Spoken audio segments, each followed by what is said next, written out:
صباحك تفاؤل وروقان وسعادة وكل حاجة حلوة. النهاردة بقى سيب كل حاجة في ايدك عشان حلقة النهاردة مية مية مهمة جدا جدا جدا. بس طبعا هقول لك فين اللايك، فين السبسكرايب، فين الشير، اوعى. انا شايفك اهو. حلقة النهاردة هنتكلم على التعامل مع الشخصيات السامة. ايه سامة؟ يعني الحلقة دي بجد من اهم الحلقات، واتمنى ان انت تشوفها للاخر لان فيها كلام مهم جدا. ومتنساش اللايك سبسكرايب والشير. بص بقى يا سيدي، الحلقة دي انت هتعرف فيها ازاي انت تتعامل مع الشخصيات السامة. يعني ايه سامة؟ مثلا حد بيحقد عليك، حد بيغير عليك، بيغير منك. مثلا انت ايه تقول لي والله انت ما تعرفش، ده انا جوزي منكد عليا، انت ما تعرفش، ده انا مديري منكد عليا، انت ما تعرفش، ده انا مش عارف مين قال لي كلمة زعلتني وحرقت دمي. الحلقة دي بقى يا جماعة هنتكلم عن الناس دي. تعريف الشخصية السامة: هي الشخصية اللي بتحب تنشر للناس طاقة وحشة، أو تشوفك مثلا فرحان وسعيد فتلاقيها تحقد كده وتبقى مش مبسوطة، أو تبقى شخصية مثلا انتقادية أو كده. الشخصيات دي يا جماعة أول ما تشوفهم أعرف إن هما شخصية سامة على طول. طيب إزاي أنت بقى تعيش دايما رايق ومبسوط ومتفائل وسعيد؟ وما تأثرش فيك أي شخصية من الشخصيات دي. بص، أولا الشخصية السامة دي بيبقى هدفها حاجة واحدة اللي هي تنكد عليك. فاعرف إن أنت دايما سعادتك وروقانك من طريقة تفكيرك الإيجابية مش من الآخرين.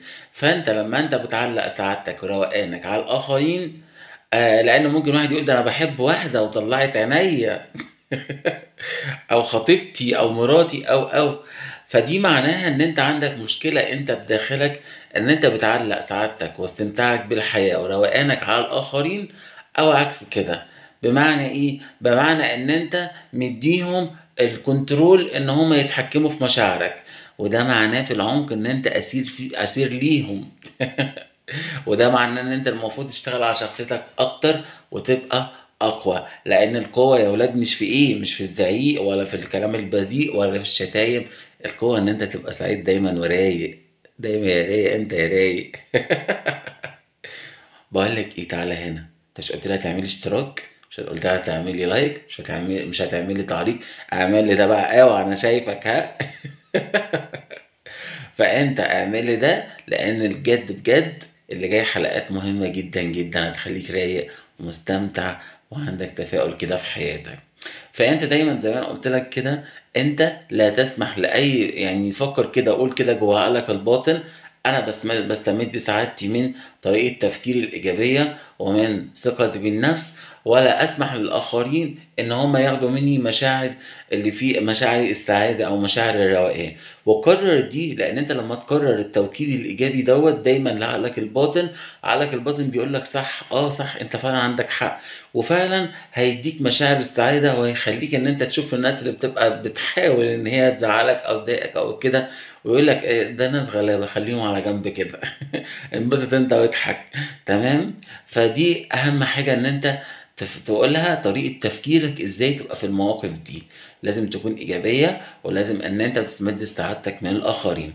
حاجة تانية بقى، انت ما تعرفش بقى، قول لي ده انا جوزي مطلع عيني، ده انا مديري في الشغل، ده مش عارف مين قالت لي كذا، ده انا سلفتي بتحقد عليا، ده انا زميلي بيغير مني وحقود وسماوي، يعوذ بالله. اعمل معاهم ايه؟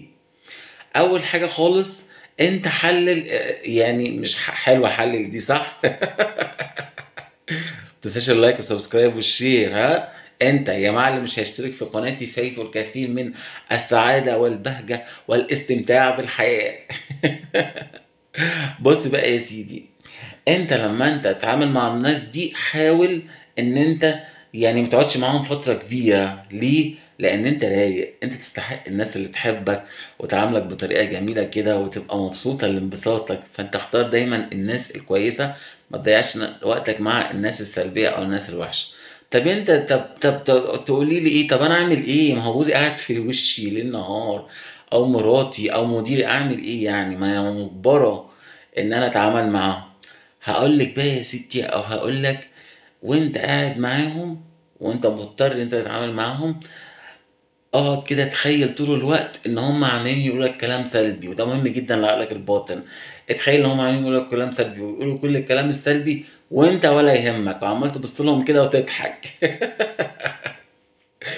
يعني ايه؟ بس ما تقولهمش، ما تخليهمش يقولوا لك كلام سلبي وانت تضحك، لا، تخيل ان هم بيعملوا كده وانت بتضحك.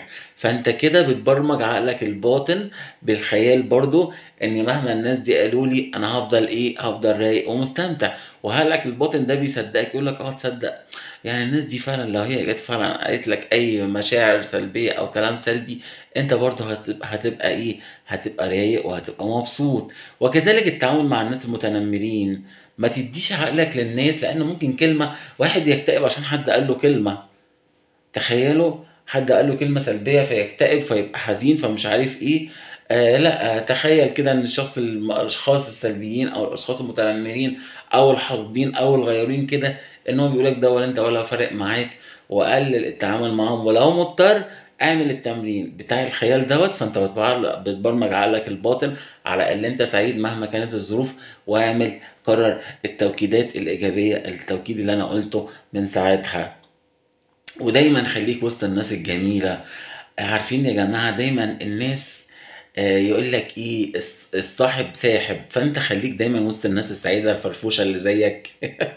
خليك وسط الناس الجميلة اللي زيك، خليك وسط الناس الناجحة، لان دي هتنجحك اكتر ومشاعرك هتعلى اكتر واكتر واكتر. وسيبك من الناس السامة وبص لهم بنظرة العطف، لان هم اصلا ازاي بقوا اشخاص سامين؟ لان هم بيكون بداخلهم حسب السيكولوجي او علم النفس عدم رضا عن الذات وعدم رضا عن نفسهم، فبيحاولوا ينتقدوا الاخرين عشان يحسوا ان احنا اقوياء وكده.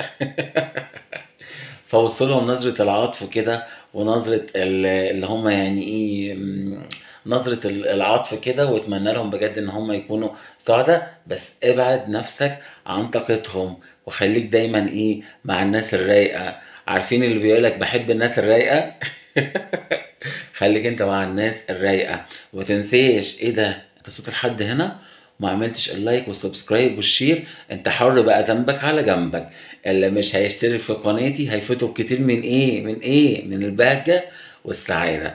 صباحك فل، صباحك روقان، صباحك منعش جميل كده، مليان كل حاجة إيجابية وتفاؤل. وحبيت أصبح عليك، واستنوني إن شاء الله بإذن الله الحلقة الجاية. متنساش اللايك والسبسكرايب والشير، وصباحك فل. سلام.